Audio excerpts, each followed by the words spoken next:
Hello friend, আসসালামু আলাইকুম। Microsoft ওয়ার্ডের কিবোর্ডের দারুণ টিপস দেখাবো। তার জন্য আমাদেরকে মাইক্রোসফট ওয়ার্ড ফাইলটি ওপেন করতে হবে। আমরা মাইক্রোসফট ওয়ার্ড ফাইলটি ওপেন করলাম। এখান থেকে আমরা কিছু লিখব। যদি আমরা লিখি,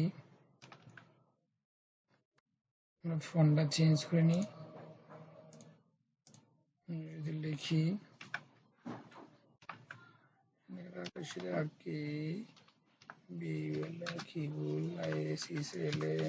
লিখলাম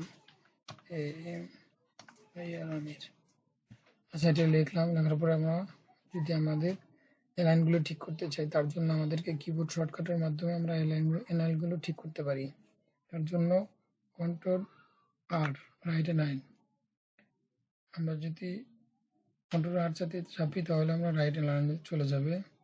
আর কন্ট্রোল এন রেড হ্যান্ড, মানে রেড হ্যান্ড, তারপরে কন্ট্রোল ই মিডিল লাইন।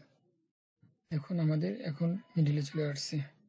আমরা লাইনগুলো ঠিক করতে চাইলে আমাদের কিবোর্ড শর্টকাটের মাধ্যমে আমরা করে নিতে পারি খুব সহজেই।